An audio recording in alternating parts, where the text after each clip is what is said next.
hello my YouTube friends. Kemarin ini, jadi ada salah satu, my followers di Clip Claps, dia tanya, Kak, bikin dong video introduction show. So here we are. Gue hari ini akan menceritakan my life story because of what? Because I think gue akan membuat sebuah playlist terbaru di YouTube channel saya. Dan playlist terbaru ini adalah saya akan ngebahas masalah-masalah di dalam hidup gitu kan ya, dari kalian-kalian juga. So kalian nanti bisa kirim email ke saya, lalu nanti saya akan grupin ya kan. Jadi saya akan membuat tema-tema nih ceritanya. Lalu apa yang saya sudah pernah alami dan saya bisa sharing kembali gitu kan ya. Saya bisa kasih kalian mungkin my insight gitu kan, apa yang ada di pikiran aku dan bagaimana proses aku setelah aku mengalami ini semua. Nanti kita bisa sharing tuh di situ gitu. Jadi YouTube saya ini nggak cuma sekedar belajar bahasa, tapi juga bisa, saya berharap ya, saya juga bisa membantu orang-orang di luar sana atau para penonton, my subscribers, untuk ya kita sama-sama gitu, because dalam di dunia ini ya kita punya banyak masalah, dan siapa tahu lewat playlist di sini kalian bisa nonton, terus ya kalian lihat gitu, oh iya ternyata saya nggak sendiri ya gitu untuk menyelesaikan atau mengalami masalah ini gitu. Dan mungkin siapa tahu akan ada banyak nih kunci-kunci ya untuk menyelesaikan masalah di dalam kehidupan kalian. So I'm very excited to open my new YouTube playlist terbaru. Okay? So this is my life story and stay fearless. So I born in Jakarta. Aku lahir di Jakarta dari sebuah keluarga yang cukup tidak kaya, tidak miskin. Jadi saya juga cukup bahagia karena ya tidak kekurangan, ya juga nggak kelebihan gitu. Saya ini lahir di tahun 90-an and I'm proud of it, karena tahun 80-an mungkin lebih agak jadul ya. Terus udah gitu di tahun 2000-an mungkin udah milenium. Nah, 90-an ini di tengah-tengah nih. Jadi seru banget sih sebenarnya untuk lahir di tahun 90-an. Tapi aku yakin untuk orang-orang yang lahir di tahun 80-an ataupun di tahun 2000-an itu mereka punya keasikan sendiri. Tapi mari kapan-kapan kita akan ngebahas keseruan-keseruan di masa 90 di dalam my YouTube playlist yang baru ya kan. Nanti kita akan bahas tuh. Oke. Saya ini adalah anak tunggal dari ya papa mama saya. Jadi karena anak tunggal, papa tuh sayang banget sama aku. Jadi I full of dad's love gitu. Tapi lack of my mom's love. Kenapa? Karena memang berkaitan dengan karakter kedua orang tua saya. Apa sih karakternya? Yuk. Nah, about my parents, my dad itu adalah orang yang smart, orang yang rajin, orang yang loving dad, orang yang lucu. Ya dia suka. Ya, saya masih ingat dia suka isengin, dan sebenarnya sih suka isengin aku gitu kan ya. Terus dia tuh di lingkungan tempat ia tinggal, dia tuh sama orang-orang tuh kenal semua gitu, bahkan orang-orang juga kenal dia gitu, dan dia juga baik juga ke orang-orang kayak gitu. Dia punya banyak banget temennya, sampai ya pas waktu kecil udah biasa sih untuk kayak rumah tuh nggak dikunci gitu, dan orang bisa masuk, teman-temannya dia bisa masuk segala macam tiap hari, pokoknya ada aja temennya yang ke rumah gitu. Ya mungkin ini yang yang nurun ke anaknya. Dan my mom adalah orang yang cuek. Kalau misalnya cuek ini bisa di bold dan bisa digedein sampai fontnya 1000, mungkin aku akan gedein sampai 1000 fontnya cuek ini, because she is very cuek. Dia orangnya cuek banget. But what I know adalah aku pernah bilang sih, mama cantik banget pas waktu mama married, and then I love her soup dagingnya dia. Lalu di sisi lain aku sebenarnya kekurangan kasihnya dia. Kenapa? Karena dia begitu cuek. Salah satu mungkin sedihnya anak-anak kecil ya gitu. Jadi gue tuh cuma pernah digandeng sama dia itu cuma pas waktu mau nyebrang doang. Jadi kalau nggak nyebrang gue nggak digandeng kayak gitu. Nah mungkin ini kenapa banyak teman-teman saya bilang kalau misalnya gue banyak deket sama temen gue punya mama, biasa seperti itu. Mungkin karena ini kali ya. Saya juga nggak tahu. Oke. So dia cuek sehingga saya juga sekarang cuek orangnya, dan bahkan sekarang saya juga suka dengan orang-orang yang cuek gitu. Saya ya suka temenan lah gitu. enak aja temenan sama orang cuek gitu menurut aku gitu ya. Terus itu next, my childhood time. Nah di sini jadi pas waktu kecil karena anak tunggal. Hello semua anak tunggal. Semua anak tunggal saya sapa. Mungkin ada beberapa yang seperti ini gitu ya. We get all we want. Kita tuh dapat apapun yang kita mau. Yang anak tunggal orang-orang kaya bisa sih sebenarnya sih. Cuma ya anak tunggal ya kayak aku tuh dapat apa yang aku mau karena kan juga nggak ada dede, nggak ada koko kan. Nah terus udah gitu biasanya itu banyak memenangkan pertandingan karena dulu tuh aku sering banget untuk olahraga. Jadi aku setiap hari tuh bisa berenang dan aku sering banget untuk mengikuti perlombaan berenang. Kayaknya dari 1 sampai 10 perlombaan, satu doang kayaknya yang kalah. Habis itu kayak semua orang pada takut, aku sedih. Padahal waktu itu gue cuek-cuek aja sih gitu.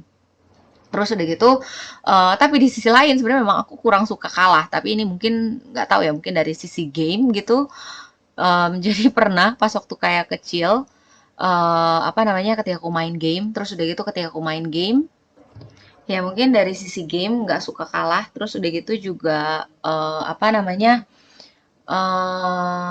pas waktu itu jadi ada temanku datang ke rumah, kita main PS sama-sama, karena gue kalah main sama dia, jadi gue tinggalin sticknya supaya dia pulang, karena gue nggak mau main sama dia lagi, karena gue kalah, karena gue dikalahin. Terus dia tuh karena mungkin aku anak tunggal, jadi aku lebih banyak untuk berhalusinasi tanda kutip untuk memainkan ceritanya kayak permainan-permainan aku ceritanya ya aku jadi pengusaha, aku jadi ini, aku jadi itu kayak gitu. Jadi I can say that I'm creative but study is not my things. Gue nggak suka belajar sebenarnya pas waktu dari kecil ya, nggak suka belajar di sekolah. Nggak tahu karena mungkin emang demen main aja gitu anaknya. Well sebenarnya sih jadi ngerti lagi sih gitu bahwa eh, mengajarkan tanggung jawab pada anak itu penting banget sebenarnya. Tapi juga tidak memaksakan dia untuk selalu menjadi juara satu atau maksudnya menuntut mereka untuk misalnya harus punya nilai yang baik terus gitu. Karena memang talenta atau apa ya kayak ya talenta anak-anak kan beda-beda gitu. Nggak semua orang memang di dalam bidang edukasi gitu. Nggak semua di bidang sekolah seperti itu. Meskipun menurut saya sekolah itu tetap penting. Nah, masuklah di dalam my darkest time atau kegelapan hidup kegelapan saya. Nah, jadi pas waktu saya umur 12 tahun, Tuhan mengambil papa saya dan Tuhan juga mengambil mama saya. Tuhan mengambil mereka di dalam tahun yang sama ketika saya umur 12 tahun itu dan papa saya itu meninggal 4 hari sebelum saya ulang tahun. Yes, ini nggak enak banget dan mama saya itu 9 bulan setelahnya. Lalu, kenapa ada 3 tanda rest in peace di sini? Karena pada aku umur 23 tahun, aku kehilangan istilahnya seperti mama keduaku. And di situ aku lebih berasa gitu karena aku udah bukan 12 tahun lagi, aku umur 23 tahun gitu. Dan dia adalah salah satu orang yang aku sayang. Aku pernah bilang sama Tuhan seperti ini, Tuhan Tuhan boleh ambil semuanya, tapi Tuhan jangan ambil dia. Tapi kita nggak pernah tahu memang rencana Tuhan itu seperti apa. Dan Tuhan mengambil dia kayak gitu. Dan this is my darkest time. Dan ini proses yang tidak gampang dan penuh dengan air mata. Seperti itu. Sehingga aku menyadari bahwa hidup tanpa orang tua seperti hidup tanpa sebuah arti. Apalagi untuk anak tunggal, no siblings, nggak ada saudara-saudara. Ketika aku melihat teman-temanku yang masih punya orang tua, aku merasa bahwa mereka itu masih mempunyai payung di atas mereka. Tetapi untuk aku ini nggak ada gitu. Payung itu seperti nggak ada dan aku sendirian gitu. Di dalam dunia ini aku sendirian. Sehingga memang ada masanya, ada masa-masa di mana ketika aku ini tuh udah nggak pengen hidup lagi, aku udah nggak punya hope, aku udah nggak punya seperti apa ya harapan untuk ya besok mau kayak gimana lagi gitu. Aku udah kehilangan semuanya seperti itu. Nah jadinya pernah untuk aku ngalamin seperti ini. So teman-teman, nanti makanya aku akan bahas juga dan aku pengen denger juga dari kalian, pernah nggak sih kalian tuh kayaknya tuh nggak pengen hidup lagi dan kenapa gitu. Nanti aku akan ngebuat satu playlist yang tadi aku bilang, dan kita akan ngebahas masalah ini, dan aku akan aku akan ceritain cerita teman-teman di YouTube aku sendiri. Kalau misalnya teman-teman nggak pengen untuk menuliskan nama gitu kan ya, pengen aku bacain tanpa menuliskan nama, ya nggak apa-apa, aku nggak akan sebutin kayak gitu. Oke. Nah, habis itu ketika aku umur 18 tahun, aku pergi ke China. Dan di China itu aku kuliah dengan mental bahwa aku ini adalah orang yang terbodoh di kelas aku. Aku adalah orang terbodoh di satu jurusan aku, karena satu jurusan ini nggak ada orang internasional sama sekali. Sedangkan orang Cina itu kan, aku soalnya jurusan art ya, aku jurusan seni, ya jurusan graphic design gitu kan ya. Nah, mereka itu dari kecil itu tuh gambarnya udah 3D. Dan ketika mereka masa remaja, mereka tuh gambar udah sketch orang. Aku halo orang-orang Indonesia, yang kita gambar itu biasanya apa sih? Dua gunung, ya kan? Satu matahari terjepit di antara dua gunung itu, persawahan dan rumah-rumah yang asri, oke? Nah, jadinya iya, dari segi gambar aku kalah. Dari segi bahasa, ini bahasa mereka, bahasa ibu mereka dan bukan bahasa ibu aku, ya kan? Nah, makanya 4 tahun ini juga aku ngerasa I'm the stupid student di dalam kelas aku dan di dalam satu jurusan. So I'm idiot, aku ngerasa kayak gitu. Oke, terus udah gitu, tapi ternyata setelah aku ngalamin semester by semester gitu, ternyata aku mendapatkan beasiswa 4 tahun. Dan aku ketika aku pas waktu aku flashback ya, iya ya gue dapat beasiswa di China 4 tahun ya gitu.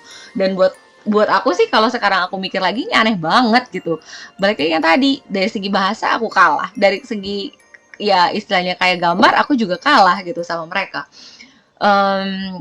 Untuk dapetin beasiswa, ya memang sih aku juga dengan mental seperti ini ya. Ini mungkin bisa kalian bawa nanti gitu ya. Eh karena aku merasa bahwa aku orang bodoh, ya kan? Aku terbodoh di kelas. Jadi 1 bulan sebelum ujian, aku udah belajar duluan.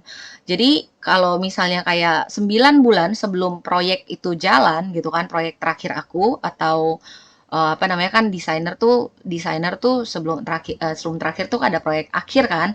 Nah, jadi karya-karya terakhirku aku buat 9 bulan sebelumnya. Tesis aku buat setengah tahun sebelum mereka mulai. Aku udah mulai tesis aku. Seperti itu. Nah, makanya pada saat sidang, pas waktu presentasi, bayangin aku tuh ngebawain dengan suara bergetar karena deg-degan banget, karena apa ya, ya ampun, kayak jarang banget untuk presentasi sebenarnya, karena lebih banyak ngebuat karya-karya kan, lebih banyak ngegambar, lebih banyak kayak ya lebih banyak seperti itulah untuk desainer. Mungkin orang-orang yang di bagian seni juga tahu kita lebih banyak berkarya daripada presentasi gitu. Nah, habis itu saya harus dalam bahasa Mandarin presentasinya, benar-benar nggak percaya diri. Dan sampai akhirnya setelah saya sudah selesai sidang itu gitu kan ya, saya udah siap nih, oke, semua question datanglah. Terus udah gitu, pas waktu udah siapin mental, padahal kayak gitu kan, dosen cuma nanya, gimana proses lu untuk membuat tesis? Ya saya jawab dengan jujur sih. Pas waktu itu saya tulis dalam bahasa Inggris, lalu saya coba translatekan dengan satu satu mesin translator seperti itu. Lalu saya cek lagi, karena mesin translator itu juga kurang baik kan gitu. Seenggaknya hanya untuk menulis, supaya aku nggak menulis dari nol lah kayak gitu. Lalu aku edit lagi sendiri. Lalu setelah itu semua selesai, aku rap itu semua, lalu aku kirim tuh ke ciciku yang memang orang sana gitu.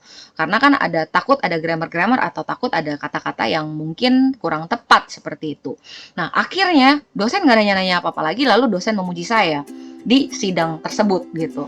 Dan di situ aku ngerasanya bukan bangga dan akhirnya jadi sombong, karena yang tadi ya, aku tuh ngerasa aku bodoh, dan jadinya akhirnya ujung-ujungnya aku jadi malu ketika dosen itu puji saya gitu. Lalu setelah itu saya juga jadi nggak enak sama teman-teman saya yang lain gitu, maksudnya sampai ditepuk tanganin lagi. Terus dia tuh kayak aduh nggak enak, nggak tahu kenapa, pokoknya nggak enak sama mereka gitu. Mungkin karena orang Indonesia juga atau gimana lah gitu.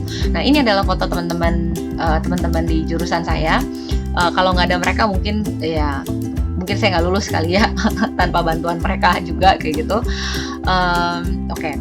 Terus udah gitu saya masuk ke dalam dunia pekerjaan. Jadi di Cina saya sudah bekerja mungkin sekitar 6 tahun. Pertama jelas saya jadi graphic designer, lalu di tahun kedua saya dipercaya untuk menjadi art director di salah satu perusahaan negara di China. Terus udah gitu saya diberikan kesempatan kerja di TikTok.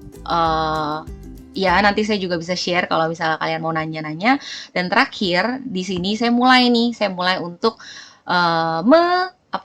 mengarahkan hidup saya untuk menjadi content creator atau konten gitu, bekerja untuk konten seperti itu. Karena memang saya memang suka gitu, memang saya suka entertainment dari dulu kayak gitu sih. Nah jadinya dari my job ini sendiri juga saya beberapa kali saya banting setir ya. Salah satunya dari ketika pas waktu saya jadi art director sampai ke TikTok operation team ini juga 2 bidang yang berbeda kayak gitu. Tapi saya rasa saya harus banting setir saya sih seperti itu. Nah jadi apa sih yang kayaknya aku pengen wrap up nih, dan maksudnya kayak pengen bagiin ke kalian semua dari tentang aku. Sebenarnya bukan tentang agamanya, tapi aku pengen kasih tahu bahwa Allah atau Allah itu tuh nggak pernah menutup matanya kepada umatnya. Jadi kalau misalnya teman-teman pendengar saat ini kayaknya mungkin lagi ngerasa lagi di waktu-waktu yang gelap atau waktu-waktu yang susah gitu, ingat deh kalau misalnya Allah tuh nggak pernah menutup matanya ke umatnya. Dan ini tidak bukan lagi berbicara masalah agama tertentu, tidak gitu, nggak ada sama sekali gitu. Tapi ini ya Allah yang menciptakan kita semua seperti itu. So jadi untuk selanjutnya pengen banget nih untuk tahu kehidupan kalian, apa sih your darkest time. Pernah nggak sih kalian tuh mengalami dimana kalian tuh nggak pengen hidup lagi, kalian kayaknya di dalam masa-masa yang sangat dan begitu gelap. So share to my email di cicalisten@gmail.com. Nanti aku akan wrap up semua cerita-cerita kalian dan aku akan ceritain kembali di YouTube channel selanjutnya, ya kan? Dan kalau misalnya kalian nggak pengen untuk kalian sebutin nama kalian segala macam, nggak apa-apa, nanti aku nggak akan sebutin. Terus udah gitu nanti kita akan dengar sama-sama supaya semua yang di sini tahu bahwa kita semua ini hidup di sebuah dunia yang memang terus kita ngalamin problem, kita ngalamin tantangan. Tapi ingat teman-teman bahwa kita itu nggak pernah sendiri. Kita nggak pernah sendiri karena kita mempunyai saudara-saudara yang lain yang sama-sama ikut mendengarkan YouTube channel ini, dan kita juga punya Tuhan, kita juga punya Allah yang nggak pernah menutup matanya sama kita. So don't forget to subscribe, like, and comment. Dan please jangan lupa untuk kirim cerita-cerita kalian ke balik lagi tadi cicalisten@gmail.com. Okay, so bye-bye semuanya and thank you for watching.